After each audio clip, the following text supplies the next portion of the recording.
Hello everyone, welcome to the 16th lecture in this series. This lecture we are going to see about queue data structure. In the earlier lectures we have already covered three vital data structures, namely arrays, linked list and stacks.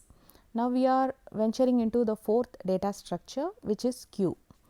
Just like other data structures which we learned before, queue is also an abstract data type. And so with this lecture we are going to study about queue and what are all the operations that could be performed on queue. And we have of course two ways of representing or implementing this data structure. In this lecture we are going to focus on how to implement queues using arrays. So when we are asked what a queue is actually a list and it has a additional condition with it. The condition is that in this list we can add elements at one end and delete elements from the other end. This is just contrary to what we have learnt before with stacks. I was telling you with stacks that stack is also a list where we perform insertion and deletion at the same side or same end, and we used to perform insertion and deletion in stacks at the front position, whereas in case of queues we do insertion at the end and deletion at the first position in the list.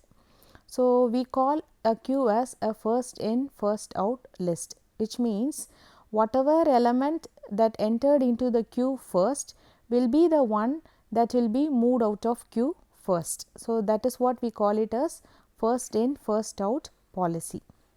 And queue finds usage in many of the real world applications, especially in case of printers. If we consider, if we submit multiple jobs to the queue, all those jobs would be put up in a queue, and the job that entered first into the printer's queue would be the one that get printed first. So in not only with respect to printers, maybe with respect to networks, when there is flow of packets, the packets would be put up in a queue, and in case of processors, while scheduling jobs, the jobs would be put up in a queue. And there are two primary applications, primary operations which we do on a queue, namely insertion and deletion. And in order to refer to insertion, we say it is NQ, and whenever we refer to deletion, we would say it as DQ. So DQ refers to deletion of element from the queue, and deletion usually happens at the front position in a queue. And insertion is called as NQ, and always insertion would be performed at the rear end or the last position in a queue. So as I was telling before, queue is a list in which we adopt the first in first out policy, and we use queues mainly for handling jobs in a printer, and these are some of the operations which we can do on a queue. So NQ, as I said before, for inserting an element into a queue. DQ is for removing an element from the queue. Other than that, we can have create queue as one of the functions or operations on a queue, and get front of is a function which is used to retrieve the element which is at the first position in a queue. So it is much similar to the seek function which we saw with stack. And alternatively, we can check whether the queue is empty or not with the help of isEmpty_of method. So these are some of the methods which we normally put up with queue data structure, and as I said before, we always do insertion at the rear end and deletion at the front end. So I have summarized the functions that are associated with queue data structure. These functions make up the queue ADT, queue abstract data type. So here we have NQ method.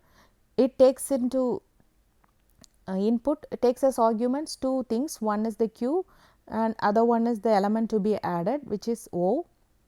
As I said before, the element would be added at the first rear end of the queue. So, always it inserts O to the back of queue. We have a function named dqueue-off. Its purpose is to remove an element from the queue, and always the first element in the queue would be removed whenever this function is called. We have a function named getFrontOf, and its purpose is to retrieve the first element from the queue. It does not remove the element from the queue, but retrieves the value of the first element from the queue. That is why it has a return type as item. And we have boolean is empty of queue. So, you know, boolean, this function would always return a value of true or false, and is empty of is to check whether the queue is empty. If in case both front and rear pointers are at the same position, and when we think of array implementation, if both front and rear are pointing to index 0, then it means the queue is empty. And we have a function named isFullOf, which is also a boolean function. It is just to tell us whether the queue is full or not. And I was telling you that we have two pointers in rear and front. Rear marks the last element of the queue and front marks the first element of the queue. So, the element being pointed to by front is the one that has entered the queue first, and it is the one that is about to be removed from queue first. And in order to check whether the queue is full or not, we look at the index of rear, and if suppose it is an array implementation, once we have reached the maximum size of the array, if suppose the maximum size of the array is n, we can add elements into the queue till we have index is n minus 1. So, if the rear is pointing to n minus 1, then that denotes that the queue is full. And we have a method called clear of queue, and its purpose is to remove all the elements from the queue and to make the queue empty. So, these are some of the methods that usually appear together with queue data structure, and it forms the queue ADT. So, I have given an example. So, here we will be seeing how each of these methods actually work. So, initially we have a queue named queue, and we are doing enqueue operation on the queue. So, here the input symbol which is added to the queue is A. So, we make a call of enqueue with A as argument and Q as also an argument. So, the net result of enqueue is that A would be added to queue. So, both front and rear would be pointing to it, and next we do again an enqueue operation with B as the input. So, B will also be added as the next element in the queue. So, now front would be pointing to A and rear would be pointing to B. Then we add the third element to the queue. So, after adding that, C would follow B, and so rear would get advanced by one position. So, now rear would be pointing to C. Next, I make a call to getFrontOf function. So, getFrontOf would just return the element that appears at the first position in the queue. In our case, A is the element. So, A would be returned as output of this method, and then we make a call to dqueue function. So, whenever I call dqueue, the first element from the queue would be removed, and so front pointer has to be advanced to the next position. So, in our case, A was the first element that was added to the queue. So, it would be taken out of queue, and hereafter front would be pointing to B. Then I add one more element to the queue. So, I do enqueue of queue with the element E. So, E would be added up to the queue, and at last I do a dqueue operation again, which means I am doing a deletion operation. So, you know, now front is pointing to B, and so a dqueue would remove this B out of queue. So, front would be advanced to point to the next element. So, front would be pointing to C and rear would be pointing to E at the end. So, now we are seeing how to represent queue data structure. Just as we studied with stacks, queue can be implemented using arrays, linked lists, pointers and structures. Of course, with this lecture we are going to study how queues can be implemented using arrays. And I was telling you before some of the applications of queues. The first application could be round robin scheduling in processes. With processes and some kind of process for execution, all these processes require the attention of the processor, and normally these processes will be scheduled to the processes in a round robin fashion, which means every process would be given a share of the time slot available with the processor. So, during its turn the process would try to complete its execution. If not, some portion of the process would be left for the next, will be put in waiting position till it is scheduled next. So, here by round robin scheduling what we mean is that all the process would be made to wait in a queue, and depending upon its time slot the process would get the attention of the processor, and if in case the process is able to complete its execution during its allotted time slot, then it would be removed out of the queue, or else it would be again added to the queue and it has to wait for its next turn to find its execution with the processor. And then for handling all the input and output for processing, we will be normally placing the data in the queue. And for packets while delivering via networks, the packets would be usually made to wait in a queue before delivery through a network. So, these all make up some of the practical applications of queue data structure in day to day life. And other than that, we can also use queue for some other reasons, like whenever we are processing inputs and outputs to the console, then the order in which we serve the input, the same order would be preserved just by maintaining the input in a queue. And for when we have a network of computers, and to the network if we have a network printer, then in that case from all the computers we can issue some jobs to be printed, and in that case all the jobs would be put up in the printer's queue, and one after the other the requests for printing of jobs from the queue would be serviced.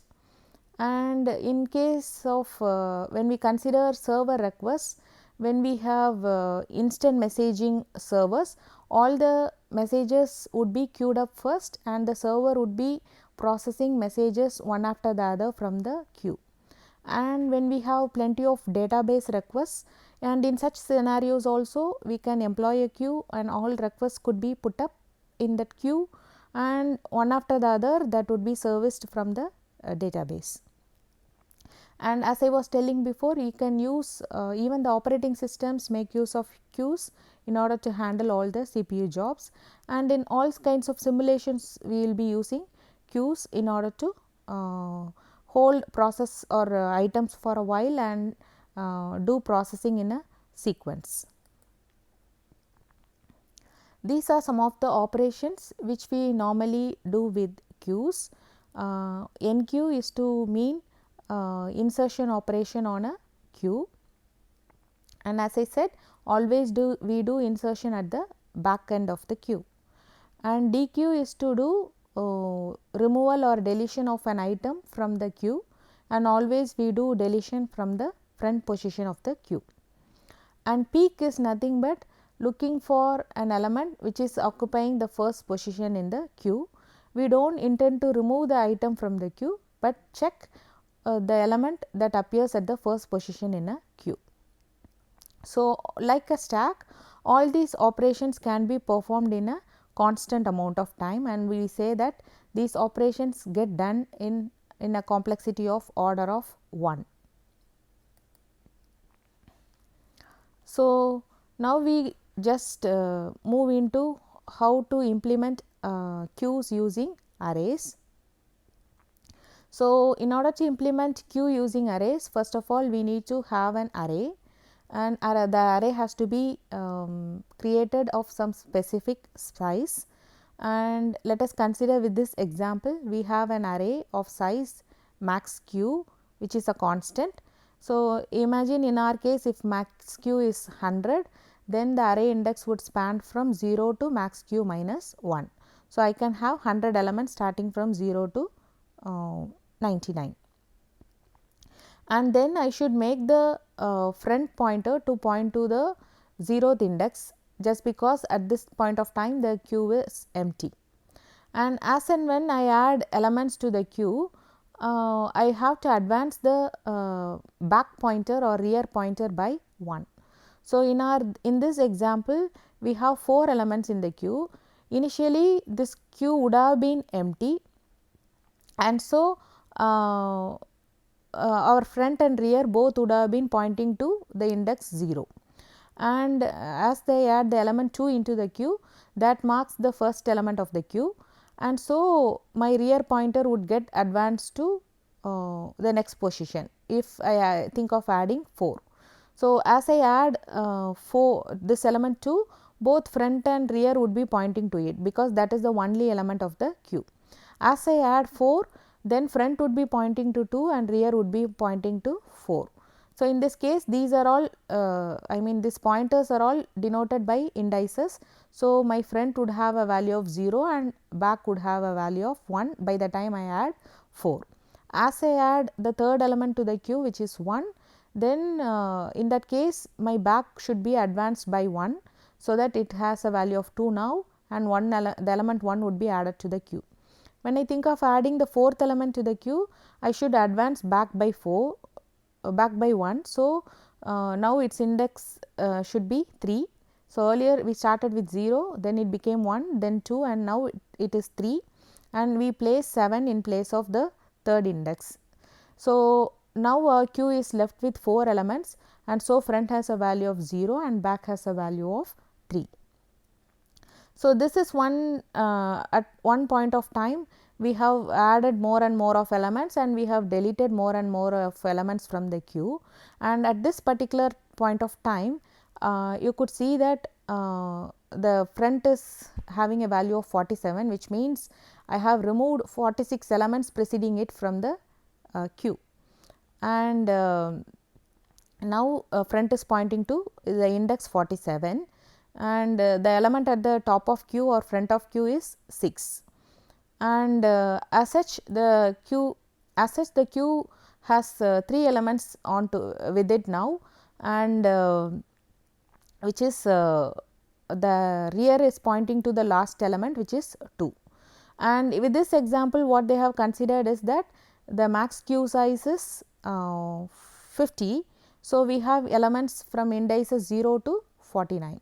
So, at this point of time we have reached the maximum limit of the queue, and our rear is at a value of 49, and we have reached the maximum element. We do not have any more space left with this queue to add any more element to this queue. So, we have 2 options for implementing a queue. With the first option, we consider a queue in a linear fashion. So, we have indices from 0 to say n minus 1, and in this first option what we do is we think of inserting elements from the left end. So, we do insertion at the front position, that is at data of 0, and we always do insertion at the first position. So, whenever we are adding element to the first index in that array, we will be shifting all the rest of the items one position upward. So, whatever available at first position will be moved to second, and so on till the last element in the array, in order to make room for the new element. And with respect to this first option, as we do insertion at the first position in the array, we do deletion from the last position. So, if suppose the maximum size of the array is num items minus 1, we proceed with doing deletion from the last position. So, this is one way of implementing, but always we do insertion at front and deletion at the rear end. So, the second option is the widely used way of implementing a queue. So, whenever we do an insertion, I would increment rear by 1 and then put up element in the designated index. Whenever I remove an element from the queue, then I just remove the element that is being pointed to by front and I advance front by 1. So, the rear variable will always contain the index of the last item and the front variable will be always containing the index of the first item in the queue. So, this is the standard way of implementing queues using arrays. Now, let us see how to do this implementation with the example code. So, here we see we have a constant max size which has a value of 100. Then we define the structure definitions for queue. So, we have reserved an array named queue with size as 100 and we have set up two variables, namely front and rear. I hope by this time you can recollect the definitions we made for stack. So, in stack we had maintained only one variable which was top. Here we are supposed to maintain two pointers, front and rear. For the sake of that we maintain two variables, namely front and rear with this structure definition. And for the sake of initialization, initially front and rear both will have a value of -1 and as we add the first element of the queue, front would be incremented by 1 and rear would be incremented by 1. And as I add more and more of elements, only rear will be advanced to successive positions in the array and front would always be pointing to the first element in the queue. Now, we define the functions for isEmptyOf and isFullOf. And as we are now focusing on array implementation of queue, whenever the queue is empty, we should be maintaining our initial assignment. So, initially we had both queue's front and rear variable initialized to -1. So, whenever the front is having a value of -1, then it means our queue is empty. And whenever we want to check whether the queue is full or not, we need to check whether we have reached the maximum size of the array. So, I told you that always rear would be pointing to the last element of the queue. So, we check whether we have reached the maximum size by checking whether queue's rear value is equivalent to max size -1. If so, then we have reached the maximum size of the queue and we cannot add any more elements to the queue. Otherwise, isFullOf is used to check whether we have not exceeded the maximum queue limits. So, whenever we do addition or insertion of an element into a queue, we ensure with isFullOf whether the queue has reached its maximum limit. So, just because we are using array implementation, we need to ensure before every addition that we have not exceeded the maximum limit of the queue. And likewise, whenever we are doing a deletion operation, we do make a check whether the queue is left with some elements to do a deletion, and that is why whenever we do a dequeue operation, we do a prior check whether the queue is empty or not. Only if it is not empty, we will be proceeding with doing a deletion operation on queue. So, here I have given an example. So, here we have a queue named AQ. It contains 4 elements. So, you could see elements occupying positions from 0 to 3. And here with this data structure, I have set up an additional variable named count to keep a count on the number of items present in the queue. In this case, we have 4 items and so the count variable has a value of 4. Now, I want to add one more element to the queue. So, as such I am just advancing count by 1 and in that place I am placing the new element. So, this marks the rear end of the queue and 0 marks the front end of the queue, and altogether I have 5 elements and that is what marked by this variable count. To summarize what we have seen, queue is a linear data structure just as we studied about stacks, linked lists and arrays, and it is following the principle of first in first out. So, the element that adds up to the queue first would be the one that is removed first, and in this lecture we learned how to implement queue using arrays. and these are the basic operations which we can do with queues, namely NQ to add an element, and always addition happens at the end, DQ to remove an element, and always DQ happens at the first position in the queue. And we saw a method for peek or get front, that is to report the first element in the queue. We studied a method about is empty of to check whether the queue is empty, and is full of to check whether the queue is full. So, we set up a limit for the array, and we check whether the rear pointer has reached the maximum limit. And the drawback which we encounter when we think of implementing queues using arrays is that whenever we do a DQ operation, some portion of the array, that is the positions at the first few positions in the array which were subjected to DQ can never be reused again, right.